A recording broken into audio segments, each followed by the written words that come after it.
미국 캘리포니아주 공항 직원이 한국인 여성에게 소리를 치고 있습니다. 한국 여권을 위조하여 입국하려 했던 여성을 붙잡았는데요. 공항 직원은 어느 장소로 한국인 여성을 데려가 더 확인을 해봐야겠다고 말하면서 여권을 위조하면 큰 벌을 받게 될 거라며 한국인 여성에게 으름장을 놓기 시작하죠.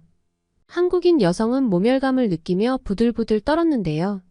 도대체 무슨 사연이 있는 걸까요? 사연 지금 시작합니다. 안녕하세요. 저는 현재 서울에 살고 있는 안혜진이라고 합니다. 제가 태어난 곳은 폴란드의 우츠라는 곳입니다. 그곳에서 제 이름은 마가레타였어요. 그런데 웬 한국 이름이 있냐고요? 네, 저는 한국으로 귀화한 사람입니다.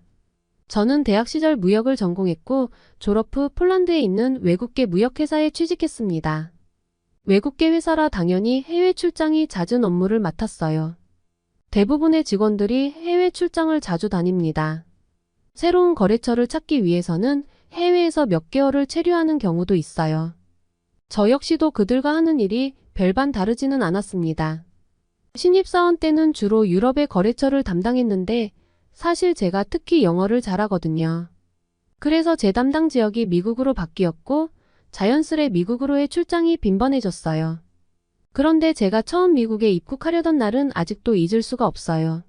모두들 저 같은 경험을 하는 것은 아니지만 주변 직원들 중 몇몇 분이 저와 비슷한 경험을 했더라고요. 여행이나 사업자 해당 국가를 입국할 때나 출국할 때 검색대 직원들의 불량한 자세와 무시하는 듯한 말투가 기분을 상하게 하는 일이 종종 일어났다는 겁니다. 출장을 다니면서 직원들 사이에서 그런 일들이 워낙 비일비재하니 다들 그려러니 넘어가곤 했어요. 그런데 제가 미국으로 첫 출장을 가게 된 날이었는데 미국의 캘리포니아주에 있는 공항에서 근무하는 직원들은 지금 생각해보면 이상하리만큼 꽤 불친절했다는 것을 알 수 있었어요. 물론 그때는 제가 어리기도 했고 미국에 처음 입국하는 것이라 저도 꽤 긴장하고 있었거든요.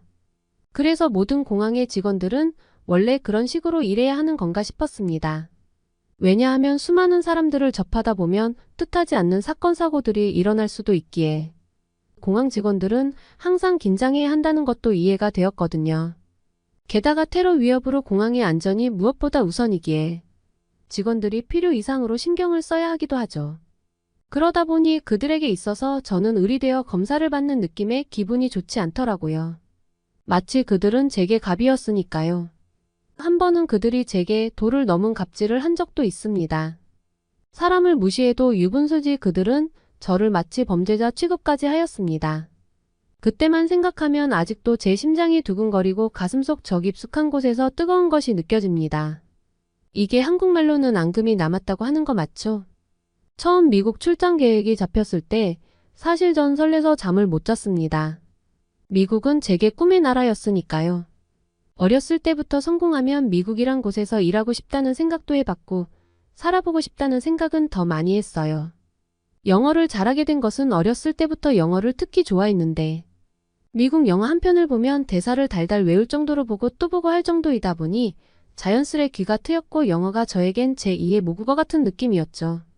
따로 공부를 하지 않았어도 영어가 알아서 귀에 들리고 제가 유창하게 영어를 말하고 있는 것이 저도 신기했거든요.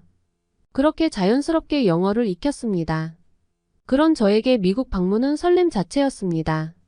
과연 미국인들이 제 말을 잘 알아들을까도 너무 궁금했기 때문이에요.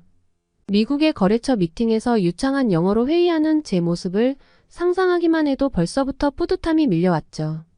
친구들에게 미국에 출장 가게 되었다고 말했는데 그중 2명의 제 베스트 프렌드가 이번 휴가는 미국으로 함께 가는 것이 어떠냐고 저에게 제안을 한 겁니다. 사실 그 친구들은 어렸을 때부터 부유하게 자란 친구들이어서 가족끼리 해외여행을 다니기도 했어요. 두 친구들은 많은 나라들을 가봤지만 유일하게 미국은 가보지 않았는데 제가 미국을 가게 되었다고 하니 좋은 기회라며 친구들도 미국에 따라오겠다고 한 거예요. 숙소나 경비들은 회사에서 나오니까 같은 숙소를 이용하면 비용도 아낄 수 있고 저는 출장도 갔다가 덤으로 미국 여행도 할 수 있는 기회라며 친구들은 먼저 미국에 가 있을 테니 미국에서 만나자고 했습니다. 그렇게 친구들은 저보다 먼저 미국으로 출국했어요. 참 친구들은 아직 백수예요. 매일 놀고 먹는 친구들이 부럽기도 하지만 한 번도 저를 무시하거나 자신들을 자랑하지 않았어요. 기쁠 때는 함께 저보다 더 기뻐해주고, 슬플 때는 말없이 제 곁을 항상 지켜줬던 소중한 친구들이니 놀고 먹는다고 너무 뭐라고 하지는 마세요. 그들에게도 다 계획이 있답니다. 어쨌든 저는 정말 좋은 기회라고 생각해서 먼저 출장 업무를 보고, 그 다음 며칠의 휴가를 이용해서 주말부터는 친구들과 함께 미국 여행을 하고 폴란드로 돌아오는 계획을 세웠습니다. 출장의 휴가까지 즐기고 오려다 보니 챙겨야 할 짐이 2배로 늘어났어요.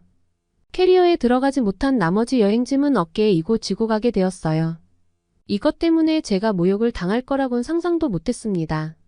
미국에 도착해 공항에서 입국 심사를 받고 있는데 입국 심사관이 저를 유심히 쳐다보는 것이었습니다. 한참을 보더니 저를 통과시켜주는 것이 아닌 특별구역으로 가라는 이상한 말을 하더라고요. 옆에 서 있던 다른 외국인들은 잘만 통과하던데 왜 저만 다른 곳으로 가라고 하는지 무서웠지만 어찌할 수 없어서 그들이 안내한 작은 방으로 갔는데요. 거기서 입국 심사관이 입국 목적을 자세히 물어보더라고요. 업무를 본 다음 여행하려고 온 것이라고 대답했지만 숙소는 예약을 한 거냐, 돈은 얼마나 준비해 왔냐 하면서 쓸데없는 것을 묻기 시작했습니다. 그리고 메고 있던 가방을 내려보라고 하더니 심사에 필요한 것이니 다 꺼내보겠다고 했습니다. 그러고는 곧 제게 몸 수색도 해야 하니 팔과 다리를 벌리고 서라고 하더군요. 너무 당황스럽고 어이가 없었습니다. 왜 이러냐고 묻자 입국 심사라는 형식적인 대답만 되돌아올 뿐이었습니다. 저는 수치스럽게도 온몸을 더듬어대는 입국 심사를 당했어요. 저의 머리는 다 헝클어졌고 가방에 있는 지갑과 소지품들을 다 쏟아내야만 했죠. 2시간 이상 그들에게 시달리니 이제 가도 좋다는 대답을 들을 수 있었습니다. 가방과 옷을 주섬주섬 챙기면서 눈물이 나더라고요. 이렇게 가만히 있을 수는 없다는 생각이 들어 저는 입국 심사관에게 가서 따졌습니다. 도대체 제게 왜 이런 심사를 한 거냐고 큰 소리를 쳤죠. 만약 제가 그 말을 하지 않았다면 더 상처받을 이야기도 듣지 않았을 텐데. 기가 막히게도 입국 심사관 사람들은 저를 직업 여성으로 오해하고 있었던 거예요. 내 몸을 이용해서 돈을 버는 여성들 말이에요. 그들은 동유럽 국가의 여성들이 최근 미국에서 성매매의 중심에 많이 개입되어 있었다면서 저를 보고 불법 입국이 의심되어 검색을 강화한 것뿐이라며 오히려 큰 소리를 치더라고요. 결국 그런 사람들이 체류기간을 넘기고도 계속 일해 곧 불법 체류자가 되는데 여성 혼자일 뿐인데 유독 짐이 많은 것이 의심되어 확인해 본 것이라고 했습니다. 저는 화끈거리고 부끄러워서 얼굴을 들지 못했습니다. 폴란드 사람들이 성매매의 중심에 있다는 소리가 사실도 아니었지만 어쨌든 그런 말을 들으니 씁쓸하기도 했고요. 입국 심사에서 몸도 마음도 지쳐버린 저는 당일 일정을 모두 취소하고 호텔에서 쉬었습니다. 내가 미국인이었으면 저들이 저렇게 나왔을까? 이건 인종차별보다 더 심한 국가차별 아닌가 하며 화도 났고 상실감이 제 머릿속을 가득 메웠습니다. 저는 업무를 하는 내내 상대 미국 회사의 거부감마저 들었고 그들 또한 폴란드라는 나라를 무시하는 것은 아닌지 라는 생각에 위축되어 평소에 잘 나오던 영어도 안 나왔어요.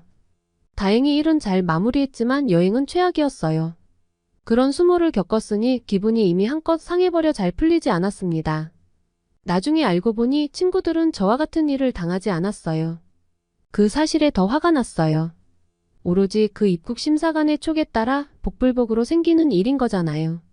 친구들은 저를 위로해 주었지만 저는 친구들에게 미안했습니다. 저랑 함께 여행하고 싶어서 미국에 왔는데 제가 우울해하고 있으니깐 말이죠. 어찌어찌 시간이 지나 다시 폴란드로 와서 일하며 시간이 꽤 흘렀어요. 회사 내 인사이동으로 저는 미국이 아닌 아시아 지역 거래처 관리 업무를 맡게 되었고 그러다 보니 중국, 일본, 한국 등 주요 아시아 국가에 출장을 가게 되었어요.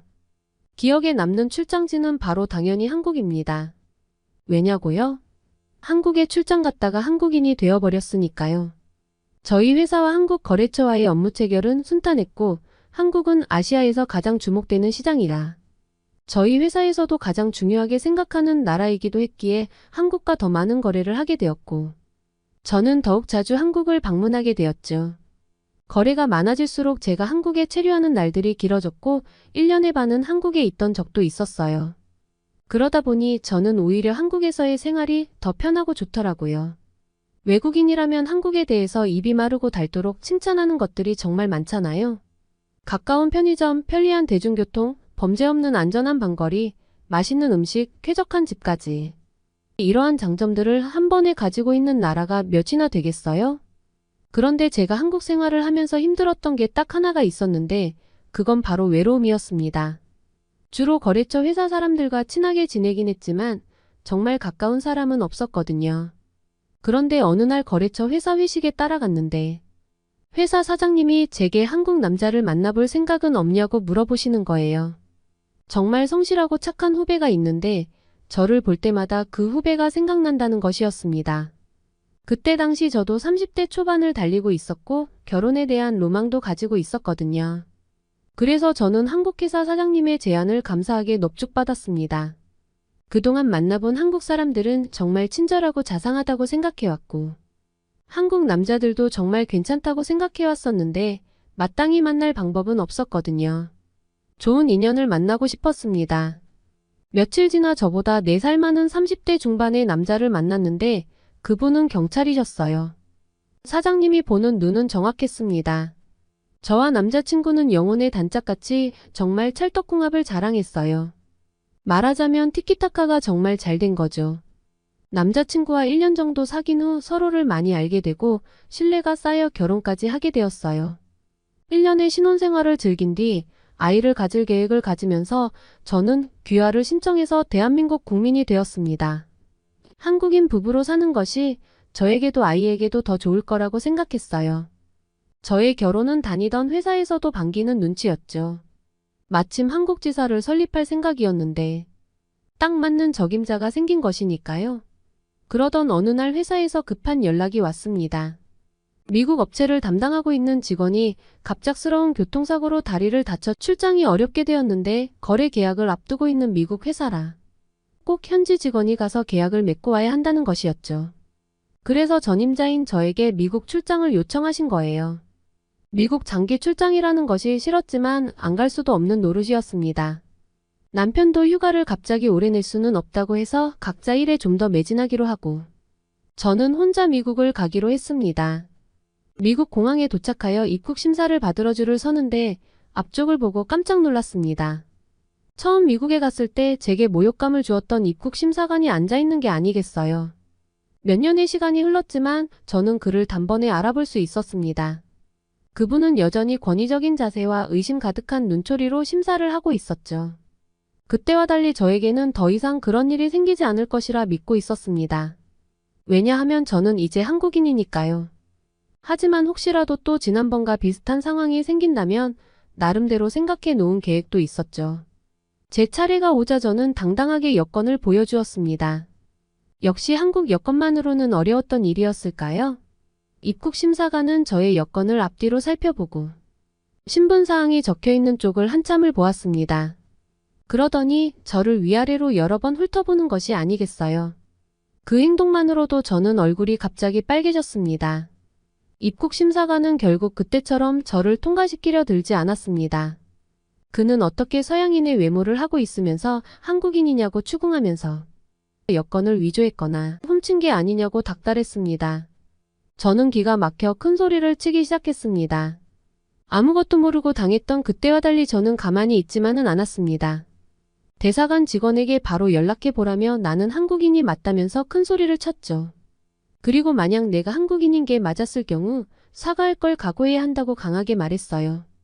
입국 심사관은 제가 세게 나오자 조금 당황한 듯 했습니다. 저는 화가 가라앉지 않았고 그가 여권을 확인하고 오기만 해봐라 하며 기다리고 있었어요.